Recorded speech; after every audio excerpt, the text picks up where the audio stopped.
Welcome to Choosing Leadership, a podcast for high performers with big dreams and for leaders who know that they are more powerful than the level that they are currently playing. I am Sumit Gupta, your host and the founder CEO of the Deploy Yourself School of Leadership.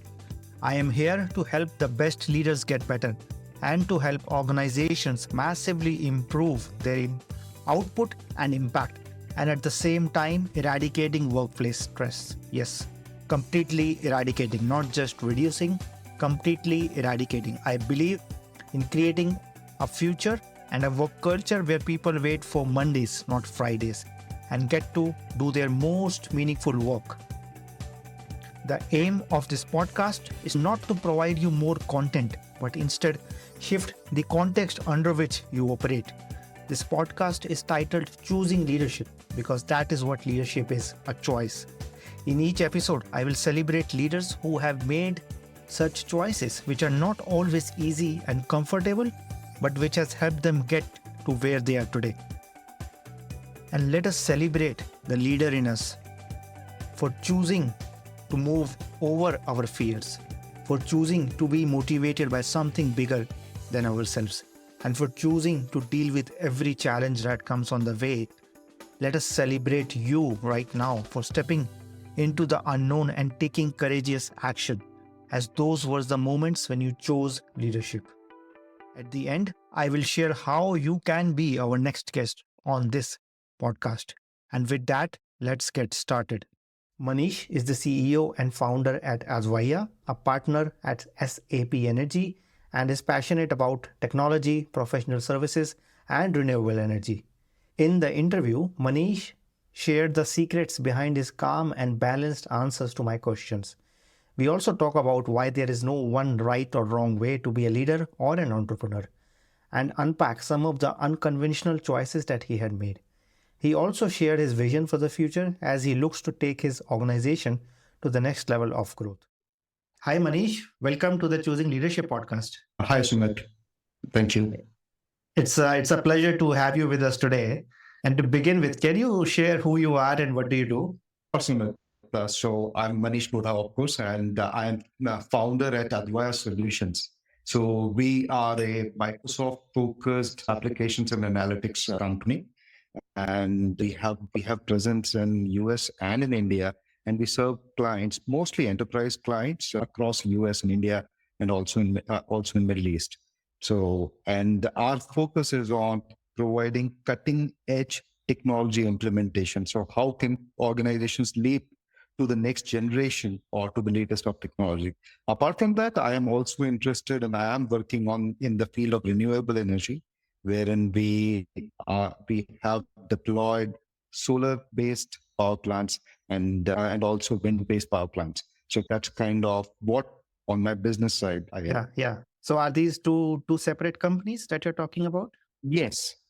So the other company is called SAP Energy, uh, and that's focused primarily on renewable power. Absolutely. So before we come to that, can you share a little bit of your backstory, right? How did your background lead to where you are today? Of course. So I am a chartered accountant by training, and one of the first jobs that I got was in accounting area, and that was with an engineering consulting organization in Bangalore. And as you can imagine, you are a misfit in Bangalore if you're an accountant. You know, all my roommates, all my friends, they were all in technology. While I was always interested in technology, but somehow I chose to be a chartered accountant. Then that was the time where quite a lot of work was being done in terms of providing services to US based clients. And that's something that I got interested in. But then as I was learning all of that, having conversations with different people, I got the opportunity to work with ACI Bank in IT security. So from accounting to security, I could make a jump, and that gave me a first-hand experience and first-hand exposure of enterprise technology deployments.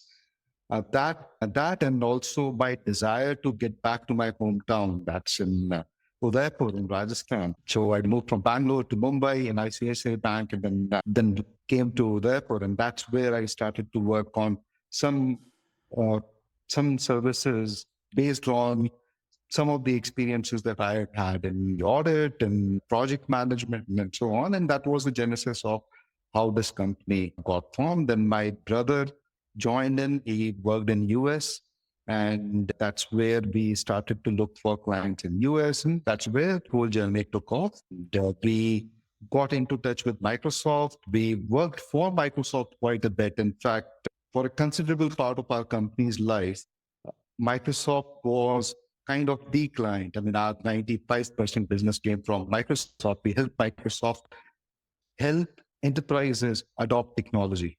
So that allowed us to get into enterprise side of technology, look at how technology adoption can happen, what kind of challenges could be there, and that got us into a full-fledged consulting and implementation services. That's what we do today. Thank you. In Thank the you. meanwhile, with since some of the interest areas included energy, power plants, as I said, and one of my first jobs was in an engineering consulting. My family, my father has background in engineering and power production, power generation. So I was interested in that, got opportunity to work on solar power and so on. So we started doing that as well. Thank you. Thank you for sharing that. I think I loved two parts of it. One is like being in Udaipur, and I have studied 4 years in Jaipur. So I'm kind Okay. of like familiar with the culture and with everything that goes with like the heritage of Rajasthan. And the second thing that you mentioned was like starting as a chartered accountant and then jumping in not just into technology but also into entrepreneurship, right? And then it's beginning to like starting your company from Udaipur and like not from like Bangalore or Delhi or Mumbai or any of these big cities, right? So to understand how was that journey like for you, like because like moving away from what you had studied, like maybe a chartered accountant, to doing something totally different, and then also doing it in a like in your native place. How was that? What benefits that it gave you, but also what challenges that it present, and then how did you dealt with it? How did you grow and learn from it?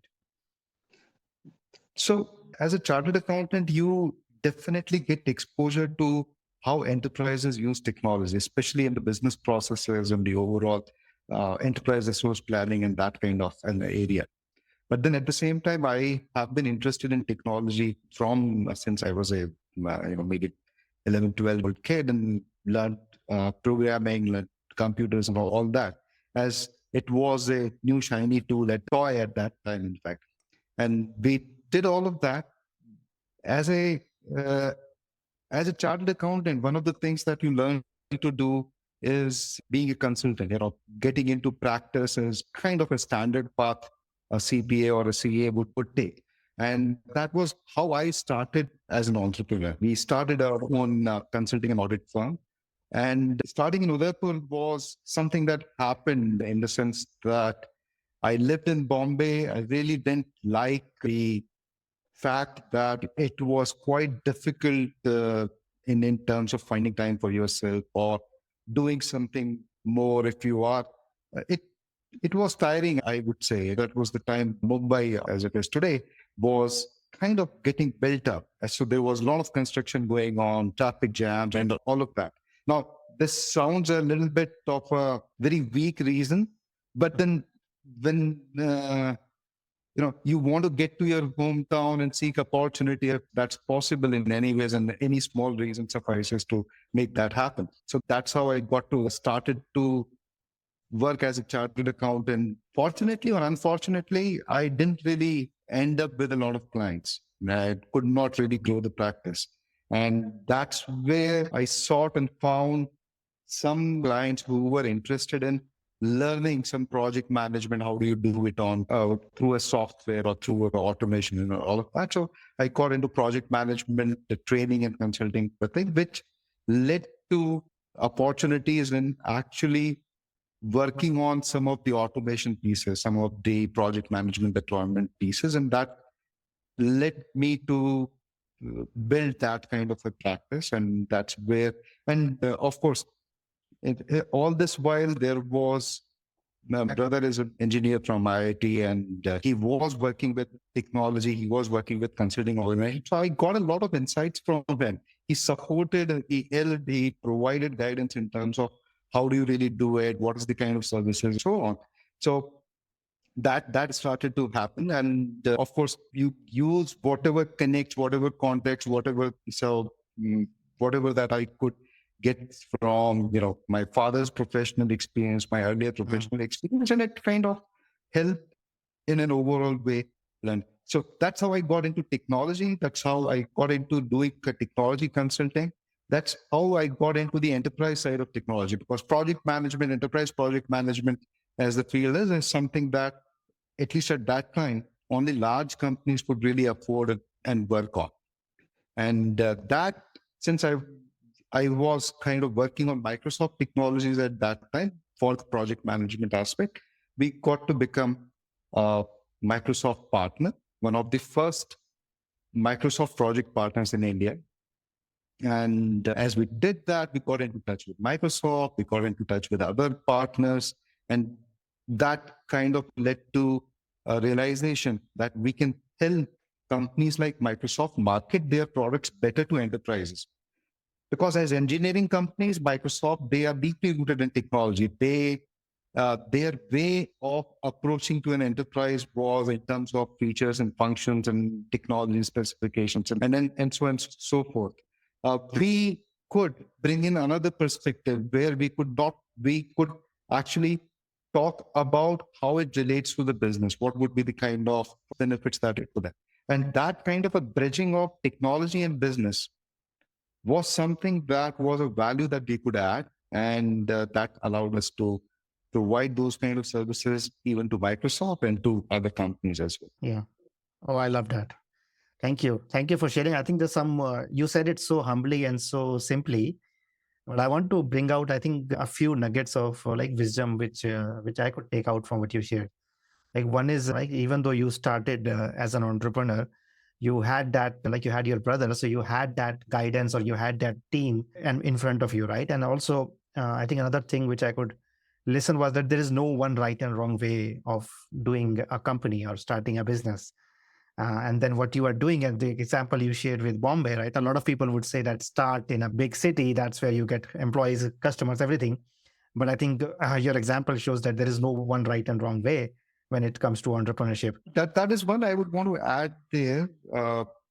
When you are at that age, 26, 27, and there are lots of options in terms of you could actually choose a job, you choose a company to work with, where you could live. Once you leave your hometown, the world is your territory. I mean, you can go anywhere and work.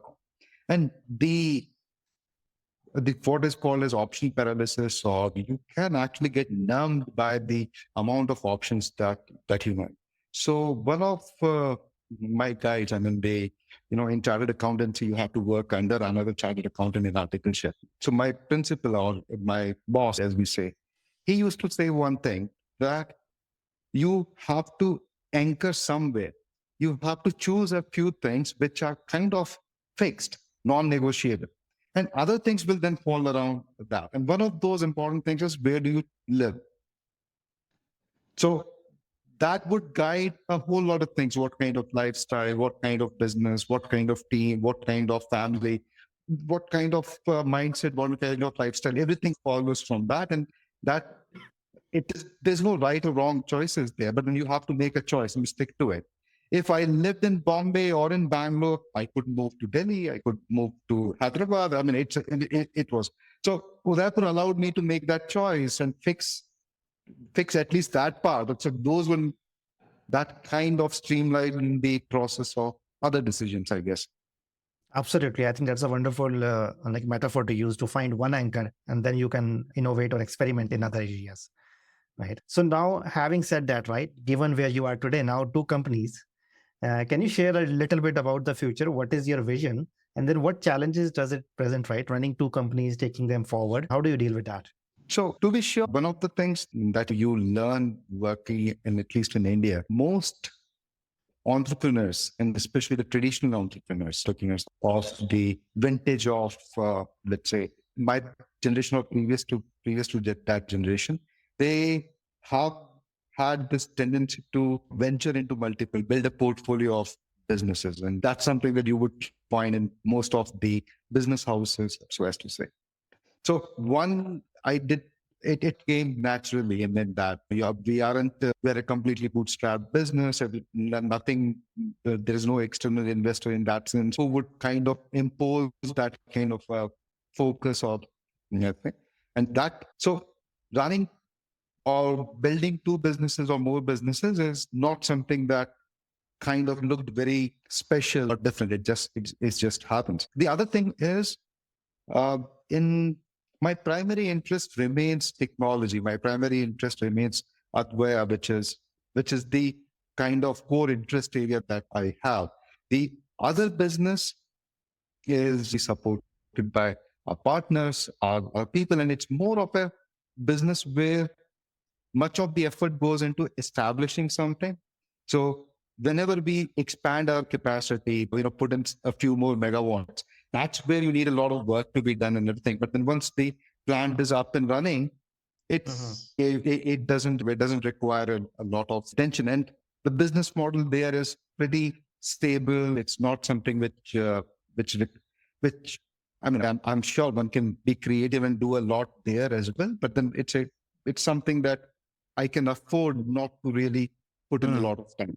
Atwa is where my core interest lies, and our vision is to build it an institution which does not really need us as entrepreneurs at Dayton and Moffat. It's a professional services business, but in professional services, the role of partners, the role of the founders is very important, generally speaking. So how do we elevate that to a level where we can provide that high quality services, that thought leadership in the areas that we know in a sustained, scalable basis. So the way it would look like, and that's our vision, is we are known as thought leaders. We attract that kind of talent, and that talent really runs itself as a growing professional services firm. And that's something that we are working towards. It has to grow beyond what I can bring. That's the idea. Thank you. Thank you, Manish, for sharing that vision. And as you do that, right, both in the outside industry, you establish yourself as a thought leader, but also within your organization, as you said, to maybe separate out a little bit and then have people take the organization to the next level. What challenges does that present for you or your founding team? So it's one of the things that I have realized is that you can construct a business model in multiple ways. The tech services business in general is based on a very sales oriented, very much of a people practice kind of a thing where you augment the clients in a particular way. We chose to grow and build it in a professional services model where we retain certain expertise and we provide the benefit of those expertise to our clients. Now, the challenge there is to continue to build, grow, and refresh that expertise because we are in a dynamic field. So that means we have to have right set of people who have the same kind of a growth mindset, who have the same kind of a mindset to really build that expertise in themselves and provide the benefit of that expertise to others. And that is a different kind of a mindset. And finding that kind of a people who do not just think in terms of producing something, but also think in terms of building that expertise and think and building those relationships so that it's and we have been fortunate, of course, that we have a great team who understands that and who realizes it. But in finding those kind of people and identifying those kind of people who really get that idea of professional services has always been a challenge. And I do not yet have a formula for that. We have made a lot of mistakes. I'm sure we would make a lot of mistakes as in future as well, but then hopefully not the same mistakes. And that's what is one of the things, as I talked about the vision there, the idea is to really figure out that formula. If at all, we haven't been able to do that yet, but then hopefully we have learned a lot, and that would happen. So finding right kind of people who have that professional services mindset is very important. It's not just about expertise. You can look for a technical expertise and you can find that technical expertise, but having that kind of a professional services growth mindset is very difficult. And especially as you try to find people who would lead those practices, who would lead those streams, who would lead those teams. Yes, yes.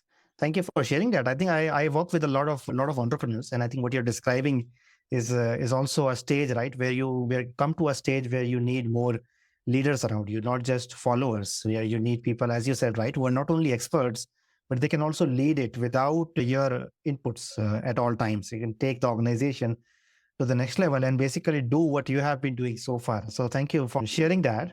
Yeah, but as you also shared, that process involves learning and failing and trying things out. And any entrepreneur's journey involves like dealing with setbacks. So how do you manage? How do you manage pressure? How do you manage, like, how do you get back up after when you try out something, it doesn't work out, or you say that this is a mistake? How do you manage that for yourself? So I guess this is something that an entrepreneur learns naturally, and naturally in this sense, he has to learn, or she has to learn that there are so many setbacks that happen that you really have to toughen up, and you really have to know that's just a stage, that's just an event in a longer journey.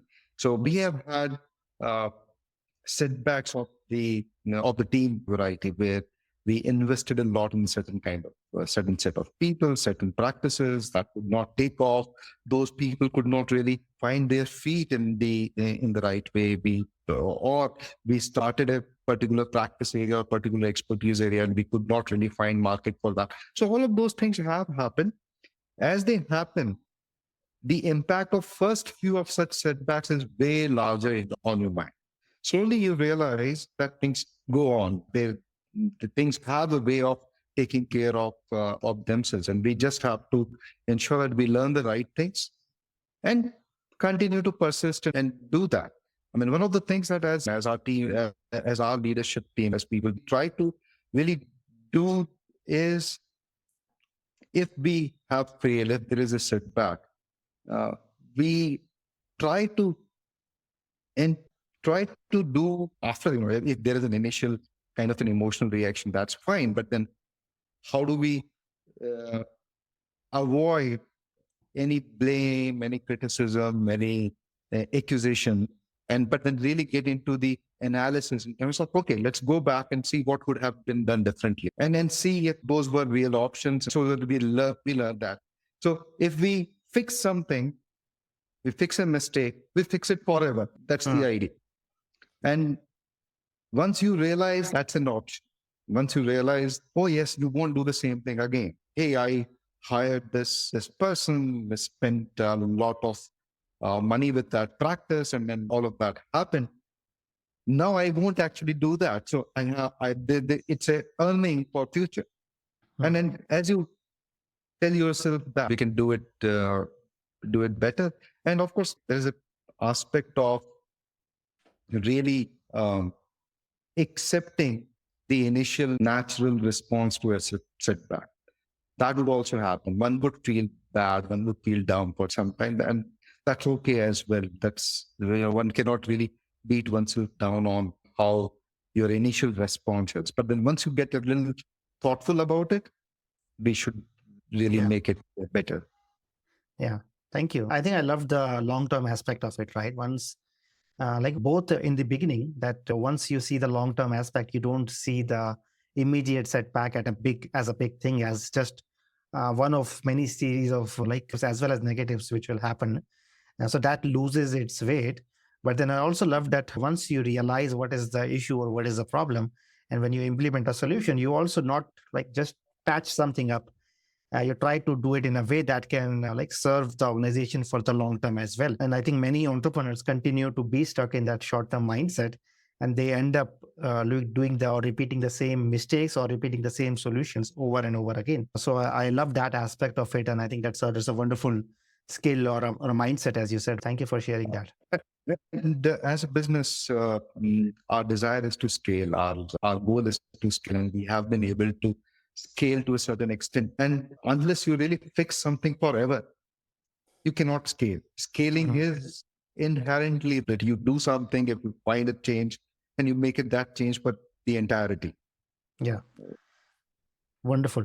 And right before we wrap up, can you share something about yourself which most people are not aware of? I'm not sure if what most people would be aware of and not. But then I do love reading a lot of uh, things which are of fundamental nature. When I say fundamental nature, aspects of physics, philosophy, or basic sciences, they have a quite a calming effect on that.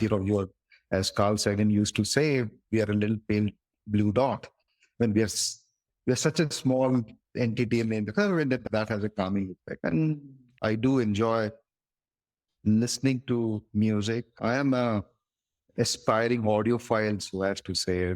I have spent a lot of time and money in tinkering and building equipment for getting a good sound of music, so as to say. And that's not something that many people appreciate. So I don't think many people would be interested in. So many people might not be knowing. Thank you for sharing that. And I think one of the reasons I asked this question is to like bring that side of your personality that is most often not spoken about or discussed when you are like working at work. And at the same time, now I know the secret, right? Because the way you are responding to my questions, it shows that groundedness or right? The calming effect that you mentioned, right? So you're not just jumping in with the first thought, you're thinking something through and then articulating an answer from years of learnings of not just your entrepreneurship, but also what you have read and learned and grasped, right? So I think, and that I'm sure plays a role in every meeting, every conversation that you have at work also. So I think, yeah, I'm glad that you shared this. And I think everybody who listens to it will also appreciate knowing that part of you. I think if I am able to do that and it is something that you can see, I'm glad that that has happened. And thank you. Thanks for pointing that out. If it's there, good for me. Absolutely, Manish. So before we end, is there any place where people can reach out to, or if somebody wants to find out more about your work, what is the best way for them to do? I try and write quite a bit about technology primarily, and also about some of the things which interests me. So I do maintain a small blog, not very regularly updated, but then I do get the opportunity to write in tech publications, business publications, and those on. So I do that quite a bit. That's of course one of the areas where I am reachable through my LinkedIn page. I really have not been able to keep up with Twitter and Instagram. They require a lot of attention, which I might not have at times. But then LinkedIn is a great way of connecting. I do respond to requests on LinkedIn, the messages on LinkedIn in a pretty regular manner. Thank you. Thank you, Manish, for sharing that and for everything that you're doing. And I want to wish you all the best with a couple of companies that you have, and also like with your passion for music, for being an audiophile in the future that you share. And yeah, I want to wish you all the best for everything that lies ahead for you. Thank you. Thank you. It has been great conversing with you, and really appreciate your patient listening to whatever I had to say. Thank you. Thank you. Thank you, Manish. That's it for this episode of Choosing Leadership with Sumit Gupta. I choose leadership every time I record this podcast, and I invite you to do the same. I invite you to design a life of joy, meaning, pride, and satisfaction, not just for yourself, but for everybody around you. If you got something out of this episode, would you share this episode on social media? And if you know somebody who would be a great guest, can you tag them on social media to let them know about the show?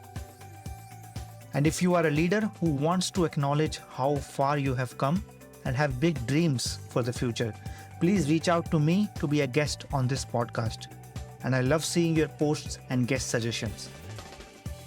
This is what I do most naturally, to lovingly and gently provoke you, to help you see your own light, to help you see what you are already capable of.